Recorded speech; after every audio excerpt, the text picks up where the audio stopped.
দানিয়াল আলাইহিস সালামের কথা হয়তো সবাই জানে না। তিনি একজন আল্লাহর নবী ছিলেন। তিনি রাসূলুল্লাহ সাল্লাল্লাহু আলাইহি সাল্লামের জামানার আগে, অনেক ইতিহাসের মধ্যে আছে তিনি হযরত ঈসা আলাইহিস সালামের পর ছিলেন, পরে জন্মগ্রহণ করেছিলেন।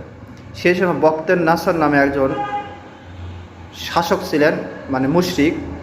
তিনি সেই নবী ইসলামের দাওয়াত দেওয়ার কারণে বক্তের নাসর তাকে ধরিয়া একটা কূপের মধ্যে রেখে দিলেন। কূপের মধ্যে, মানে বড় একটা কূপের মধ্যে রেখে দিলেন, এবং সেই কূপের মধ্যে দুইটা সিংহ সে কূপে নামায়া দিলেন।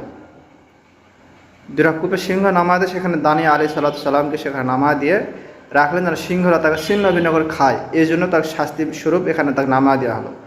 এবং কিছুক্ষণ পর দেখা গেল সিংহ দুটি এত আল্লাহ রাব্বুল আলামিনের হুকুমে এত নরম হয়ে গেল, সিংহ দুটি তারা শুয়েছিল, তার উপর মাথা দিয়ে হয়তো দানিয়াল আলাইহিস সালাম শুয়ে আছেন, মানে ঘুম ধরেছেন, এরকম একটা ভাব চলে আসছিল। কিন্তু মানুষের তো খাবার প্রয়োজন হয়। তখন আল্লাহ রাব্বুল আলামিন দানিয়াল আলাইহিস সালামের পেটে ক্ষুধা নিবারণ করলেন, মানে ক্ষুধা যোগায় দিলেন। তখন তিনি ক্ষুধাই মানে একটা অনুভব করতেছিলেন। সেই সময় বাইতুল মাকদাসে আরমিয়ান আলাইহিস সালামের নামে একজন নবী ছিলেন, এবং দানিয়াল আলাইহিস সালাম জন্মগ্রহণ করেছিলেন বাবেল শহরে, ইরাকে বাবেল। আর আরমিয়ান আলাইহিস সালাম জন্মগ্রহণ করেছিলেন সুদূর বাইতুল মুকাদ্দাসে। তখন আল্লাহ রাব্বুল আলামিন সেই আরমিয়ান নবীকে বললেন, হে আরমিয়ান, তুমি আমার বন্ধুর জন্য খাবার নির্বাচন করো। তখন আরমিয়ান আলাইহিস সালাম বলে, হে আমার প্রভু, আপনার বন্ধু দানিয়াল আলাইহিস সালাম থাকে সে বাবেল শহরে ইরাকে, আমি এখান থেকে কেমন করে খাবার নিয়ে যাব? আল্লাহ রাব্বুল আলামিন সেই নবীকে বলেন, হে আমার বন্ধু ভাই, আমার নবী, এই ব্যাপারে তোমার কোনো চিন্তিত করার প্রয়োজন নাই। তোমাকে আমি যেটা আদেশ করি সেটা তুমি আদেশ পূর্ণ করো। আল্লাহ রাব্বুল আলামিনের হুকুমে সে আরমিয়ান আলাইহিস সালাম খাবার প্রস্তুত করলেন, এবং এমন সময় আল্লাহ রাব্বুল আলামিন একজন ফেরেশতা পাঠিয়ে সেই নবীর কাছে। সেখান থেকে বাইতুল মাকদাস থেকে নিয়ে সেই ইরাকে বাবেল শহরে সেখান থেকে নিয়ে যাওয়া হলো।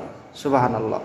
এবং যাওয়ার পর সেখানে যখন আরমিয়ান আলাইহিস সালাম সেই কূপের পাড়ে যখন পৌঁছালেন, তখন মানুষের সেই নবীর কথা শুনে নিচ থেকে দানিয়াল আলাইহিস সালাম বলেন, কে উপরে? তিনি তার পরিচয় দিলেন, আমি আরমিয়ান আলাইহিস সালাম। তখন দানিয়াল আলাইহিস সালাম বললেন, তুমি এখানে কী জন্য এসছো?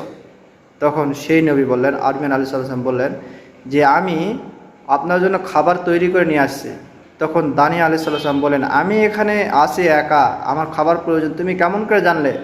তিনি বললেন, আমার রব আমাকে পাঠিয়েছেন, তোমার জন্য খাবার নির্বাচিত করতে বলেছিলেন। তখন দানিয়াল আলাইহিস সালাম বললেন কি জানেন?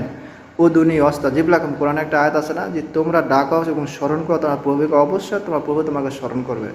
তখন দানিয়াল আলাইহিস সালাম বললেন, আমার প্রভু অবশ্যই আমাকে স্মরণ করেছে।